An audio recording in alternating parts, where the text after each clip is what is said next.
Hi friends, எல்லாருக்கும் வணக்கம். நம்ம இன்றைக்கி இந்த வீடியோவில் பார்க்க போகிறது ஒரு மாரல் ஸ்டோரி தாங்க. கண்டிப்பாக இந்த ஸ்டோரி எல்லாருக்குமே ரொம்ப யூஸ்ஃபுல்லாக இருக்கும். யாருமே ஸ்கிப் பண்ணாமல் கேளுங்க.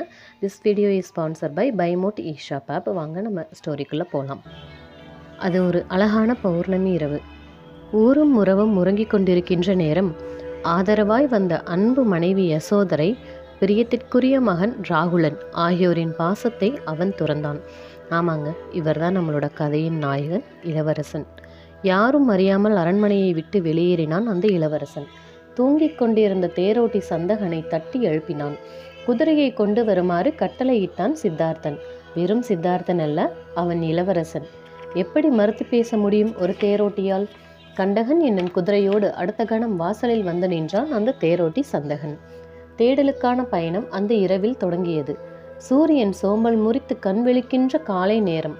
அனோமே என்கின்ற ஆறு சலசலத்து ஓடிக்கொண்டிருந்தது. சித்தார்த்தன் குதிரையிலிருந்து கீழே இறங்கினான். மணிமுடியை கலற்றினான். உடைவாளை எடுத்து தலைமுடியை நீக்கினான். அரச ஆடையை அகற்றி துறவு கோலம் பூண்டான். இளவரசின் இந்த காட்சியை பார்த்தது குதிரை. அடுத்த கணம் உயிரை நீத்தது.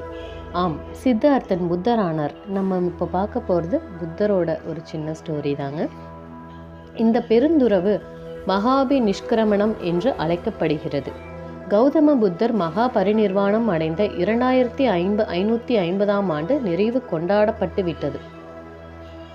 இந்த ஸ்டோரியில் நம்ம பார்க்க போகிறது, புத்தருக்கு ஒரு சின்ன ஆசைங்க.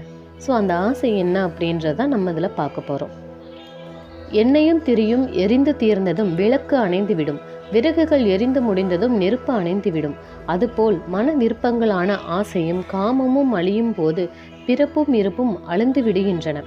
முற்றிலும் இல்லை என்றாலும் முறையற்ற ஆசைகளையாவது அழித்துவிட வேண்டும் என்பதுதான் ஆசைகளை ஒழிக்கச் சொன்ன புத்தரின் ஆசை. புத்தருக்கு வந்த ஆசை. ஆசையை போன்ற ஒரு கொடிய நெருப்பு வேறு எதுவும் இல்லை. ஆசையில் உந்தப்பட்ட மனிதர்கள் வேட்டையில் விரட்டப்பட்ட முயலை போல் ஓடுகிறார்கள். எவ்வளவு காலம் இப்படியே ஓடுவது? நிறைவுடன் வாழ வேண்டாமா? அவர்கள் வாழ்வதற்கான நல்ல வழியை கதையாக சொல்கிறார் புத்தர் பெருமான். புத்தர் ஒரு மரத்தின் நிழலில் அமர்ந்திருந்தால் அவர்களை சுற்றியும் சீடர்கள் அவருடைய அறிவுரைகளை கேட்டுக்கொண்டிருந்தார்கள். புத்தர் அவர்களை நோக்கி, மனித வாழ்வு எவ்வளவு காலம் என்று கேட்டார். அதற்கு இவர் இப்படி ஒரு சாதாரண கேள்வியா கேட்பார் என்று சீடர்கள் பார்த்து கொண்டனர். புத்தர் சீடர்களின் பதிலுக்காக காத்திருந்தார். 70 ஆண்டுகள் என்றார் ஒரு சீடர். தவறு என்றார் புத்தர். 50 ஆண்டுகள் என்றார் இன்னொருவர். இதுவும் தவறு என்றார். அப்பொழுது எத்தனை ஆண்டுகள்? 50 ஆண்டுகள் கூடவா ஒரு மனிதன் வாழ முடியாது என்று சீடர்கள் ஆச்சரியத்தில் இருந்தார்கள். சில வினாடிகள் அமைதியாக இருந்தார் புத்தர். பிறகு அவர் தமது மௌனத்தை கலைத்து, மனித வாழ்க்கை என்பது நிகழ்காலத்தில் பிரஜை இருக்கும் வரை என்றார். அதாவது ஒரு கணம். வாழ்க்கை என்பது பிரஜை இருக்கும் வரை நேரம்தான் என்று விளங்காமல் ஒரு சீடர் கேட்டார்.